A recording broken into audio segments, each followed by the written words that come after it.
यो, आज हम कैदिया और कोकिला का दूसरा भाग शेष भाग का अध्ययन करेंगे। तो चलिए पढ़ते हैं। क्या देख न सकती जंजीरों का गहना, हथकड़ियाँ क्यों, यह ब्रिटिश राज का गहना, कोल्हू का चर्रक चूं, जीवन की तान, गिट्टी पर अंगुलियों ने लिखे गान, हूँ मोट खींचता लगा पेट पर जुआ, खाली करता हूँ ब्रिटिश अकड़ का कुआं, दिन में करुणा क्यों जगे रुलाने वाली, इसलिए रात में गजब ढा रही आली। कवि कोयल से कहता है, हे कोयल, क्या तू रात्रि के समय में रात में असमय इसलिए क्रंदन मचा रही है, इसलिए शोरगुल मचा रही है क्योंकि तुझे हमारी बेड़ियां पसंद नहीं हैं। तू इसे बंधन की बेड़ियां समझकर अप्रसन्न हो रही है, लेकिन ये जंजीरें हमें किसी गहने से कम प्रतीत नहीं होती।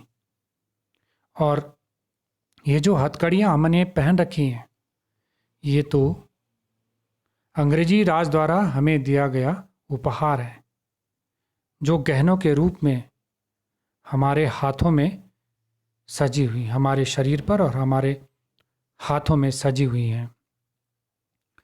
हमें ये कोल्हू कोल्हू का जो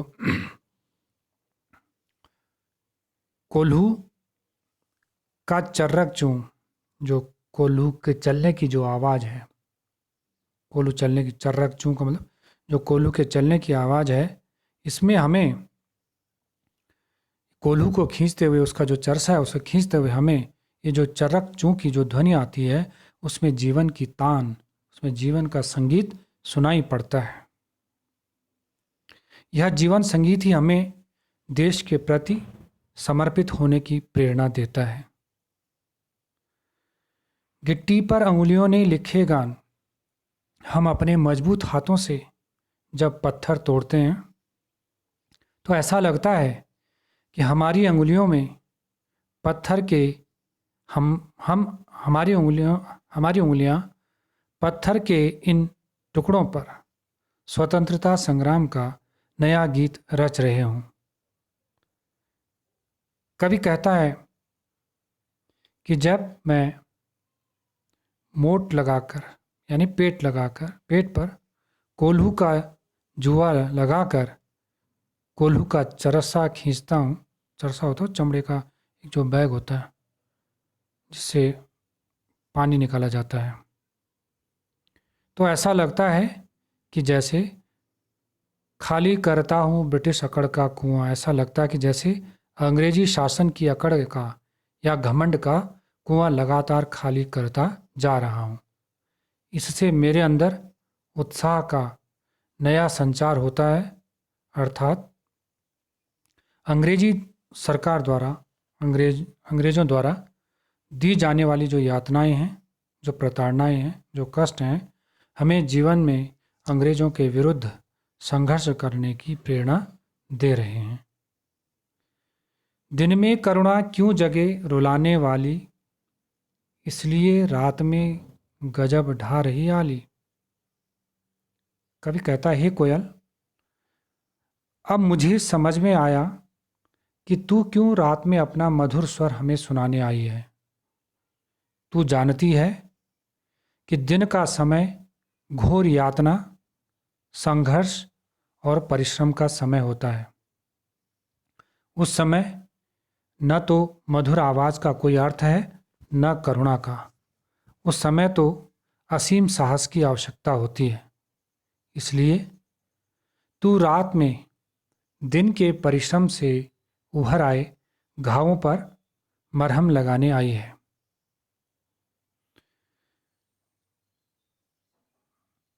कवि कहता है, इस शांत समय में अंधकार को बेध रो रही क्यों हो, कोकिल बोलो तो, चुपचाप मधुर विद्रोह बीज इस भांति बो रही क्यों हो, कोकिल बोलो तो।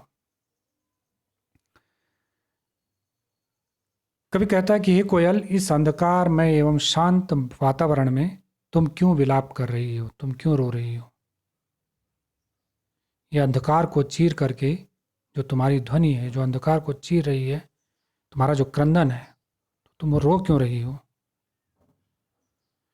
ये तुम्हारा रुदन इस घोर अंधकार को क्या कर रहा है, बेध रहा है। हे कोयल, क्या तुम इन अंग्रेजों के विरुद्ध क्रांति का सूत्रपात कर रही हो। विद्रोह बीज, क्रांति जगाना, उनके विरुद्ध, विद्रोह का मतलब विरुद्ध, क्रांति का सूत्रपात कर रही हो, उसका बीज बो रही हो। क्या तुम अपनी करुण वाणी से स्वतंत्रता संग्राम का नया अध्याय लिखने जा रही हो। कोकिल, बोलो तो कोयल, क्या तुम इस नीरव शांत अंधकारमय वातावरण में इसलिए चुपचाप रुदन कर रही हो। अगला पैराग्राफ है, काली तू रजनी भी काली, शासन की करनी भी काली, काली लहर कल्पना काली, मेरी काल कोठरी काली, टोपी काली कमली काली, मेरी लौह श्रृंखला काली, पहरे की हुंकृत की ब्याली, तिस पर है गाली है आली। अपना वर्णन करते हुए कहता है कवि कहता है कि हे कोयल, जिस प्रकार रात का रंग काला है, रजनी का मतलब रात, जिस प्रकार रात का रंग काला है, वही काला रंग तुम्हारा भी है। शासन की करनी भी काली, अंग्रेजों का बर्ताव भी, उनका व्यवहार भी नितांत काला, अर्थात बिल्कुल काला, अर्थात अमानवीय है। उनका यह व्यवहार मेरे मन में कई तरह की भयंकर कल्पनाएं भर देता है। काली लहर कल्पना काली भयंकर कल्पनाएं भर देता है। बुरी बुरी कल्पनाएं एवं विचार लहर के समान इस काली अंधेरी कोठरी में घूमते रहते हैं। मेरी काल कोठरी काली, मेरी काल कोठरी का वातावरण भी नितांत कालिमायुक्त, अर्थात प्रकाश रहित है। कहीं से यहाँ पर रोशनी की कोई उम्मीद नहीं है। टोपी काली, कैदियों को दी जाने वाली टोपी भी काली है। और कमली का मतलब कंबल, और कंबल भी काला है। यहाँ तक कि मेरी लौह श्रृंखला, मेरे हाथों में जो शरीर पर जो लोहे की जो जंजीरें हैं, लौह का मतलब लोहे और श्रृंखला का मतलब जंजीरें, यहाँ तक कि जो मेरा शरीर जिन लोहे की जंजीरों से बंधा है, उनका रंग भी काला है। अर्थात कारागार, जेल और प्राकृतिक वातावरण सभी कालिमा युक्त हैं, निराशा युक्त हैं। कहीं से भी आशा की कोई किरण नजर नहीं आती। पहरे की हुंकृति का मतलब हुंकार, पहरेदार जब चिल्लाते हैं, जो जागते रहो की ब्याली का मतलब सर्पिणी। इस अंधकार में, इस कालिमा युक्त वातावरण में पहरेदार की जो भयानक आवाज़ है, जागते रहो वाली जो आवाज़ है, वो किसी सर्पिणी की, नागिन के डसने जैसा भय क्या कर रही है, उत्पन्न कर रही है। तिस पर है गाली, उस पर है सखी, तिस पर है गाली है आली का मतलब सखी, गाली अपशब्द। हे सखी, इस अंधकार में अन्याय से भरे वातावरण में अंग्रेजी सैनिकों द्वारा दी जाने वाली जो असभ्य गालियां हैं, जो अपशब्द हैं, वो इसे और भी क्या कर रहे हैं, भयावह बना रहे हैं, डरावना बना रहे हैं। इस काले संकट सागर पर मरने की मदमाती कोकिल, बोलो तो अपने चमकीले गीतों को क्यों कर तैराती हो। कोकिल, बोलो तो। कवि कहता है कि ऐसे अन्यायपूर्ण एवं अमानवीय वातावरण में भी विपत्ति रूपी काले सागर, अर्थात अंग्रेजी शासन से लोहा लेने का जो उत्साह है, वो क्या कर रहा है, निरंतर बढ़ता जा रहा है, मरने को। ये प्रबल इच्छा हो रही है कि इस संकट रूपी काले सागर को शीघ्र से शीघ्र क्या कर दिया जाए, नष्ट कर दिया जाए। कोकिल बोलो तो मदमाती मस्त होकर के उत्साह में झूम करके, हे कोयल बोलो तो, कोकिल बोलो तो, यह विचार कैसा है? तुम अपने चमकीले गीतों, अपनी माधुर्यपूर्ण जो तुम्हारी स्वर लहरी है अर्थात गीतों को क्यों लहरा रही हो, क्यों कर हो तैराती, उनको क्यों लहरा रही हो? क्या तुम भी सचमुच इस अंग्रेजी हुकूमत से लोहा लेने का मन बना चुकी हो? हे कोयल, सच सच बताओ। अब तुलना कर रहा है कोयल और कवि अपने दोनों के जीवन के मध्य, जब लगता है कि कोयल भी उसके लिए स्वतंत्रता संघर्ष के लिए अपने प्राणों की आहुति देने के लिए तैयार है। तुझे मिली हरियाली डाली, मुझे नसीब कोठरी काली, तेरा नभ भर में संचार, मेरा 10 फुट का संसार, तेरे गीत कहावे वाह, रोना भी है मुझे गुनाह, देख विषमता तेरी मेरी, बजा रही तिस पर रणभेरी। कवि कहता है कि हे कोयल, तुम तो प्रकृति के स्वच्छंद हरे भरे वातावरण में उन्मुक्त होकर विचरण करती हो, स्वतंत्र होकर विहार करती हो। अर्थात तुम्हें तो बैठने के लिए हरी भरी डाली मिली है, उड़ने के लिए स्वतंत्र आकाश, उन्मुक्त आकाश मिला है, परंतु मुझे नसीब, परंतु मेरे भाग्य में यह सकरी सी पतली सी छोटी सी काल कोठरी है, जहाँ हवा और रोशनी बड़ी मुश्किल से पहुँचते हैं। तेरा नभ भर में संचार, नभ का मतलब आकाश, संचार का मतलब विचरण करना। कहता तुम्हारा तो हे कोयल संपूर्ण आकाश तुम्हारा क्षेत्र है, वहाँ तुम जहाँ चाहो वहाँ निर्बाध बिना रुकावट के क्या कर सकती हो, उड़ सकती हो। जबकि मैं, मेरा 10 फुट का संसार, जबकि मेरा तो ये मेरी जो एक काल कोठरी है, जिस काल कोठरी में मैं बंद हूँ, यह मात्र 10 फुट की है। तेरे गीत कहावे वाह, हे कोयल, तेरे गीत जब तू गाती है तो तेरे गीत सभी की प्रशंसा प्राप्त करते हैं, तेरे गीतों की सब लोग प्रशंसा करते हैं।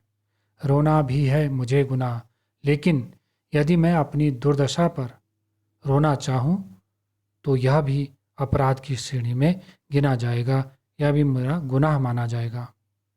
देख विषमता तेरी मेरी, विषमता अंतर, असमानता। हे कोयल, तुम स्वयं देख लो कि तुम्हारी और मेरी स्थिति में कितना अंतर है। तब भी बजा रही तिस पर रणभेरी, तब भी तुम अंग्रेजी शासन के विरुद्ध रणभेरी, तिस का मतलब उस पर, रणभेरी होता है युद्ध का जो नगाड़ा, युद्ध का नाद, युद्ध की आवाज, उस पर भी, जबकि तुम्हें इतना, तुम स्वतंत्र हो, तुम जहाँ चाहो वहाँ विचरण कर सकती हो, तुम्हारी सब प्रशंसा करते हैं, फिर भी तुम अंग्रेजी शासन के विरुद्ध युद्ध का संगीत बजा रही हो।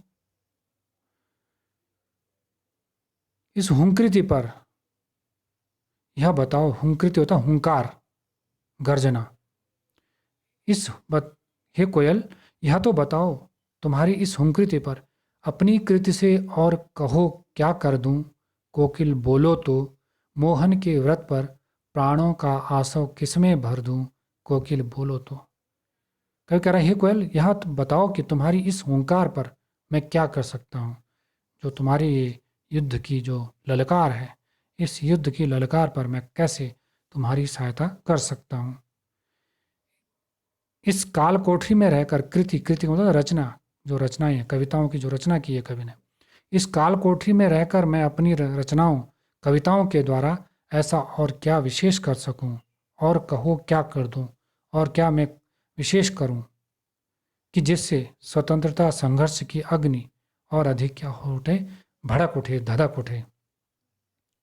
हे कोयल तुम ही बताओ तो मोहन के व्रत पर मोहन, यहाँ पर मोहन, मोहन का मतलब मोहनदास करमचंद गांधी, कि बताओ, हे कोयल तुम ही बताओ कि जो गांधी जी ने ये व्रत ले रखा है, कौन सा व्रत, स्वतंत्रता का व्रत, कि भारत को आज़ाद करके, व्रत का मतलब निश्चय, जो उन्होंने भारत को आज़ाद करने का, स्वतंत्र कराने का जो निश्चय कर रखा है, उस महात्मा गांधी के इस स्वतंत्रता आंदोलन के लिए मैं अपने प्राणों का आसव, आसव का मतलब रस, मैं अपने प्राण रस किस भांति क्या कर सकता हूँ, न्यौछावर कर सकता हूँ, तुम बताओ। हे कोकिल बोलो तो, तुम बताओ कोयल कि मेरे संघर्ष की दिशा क्या होगी, मैं इसके लिए सहर्ष तैयार हूँ, मैं इस स्वतंत्रता संग्राम में अपना सर्वस्व अर्पित करने के लिए तैयार हूँ। ये थी कविता। उम्मीद है कि आपको समझ में आई होगी। धन्यवाद।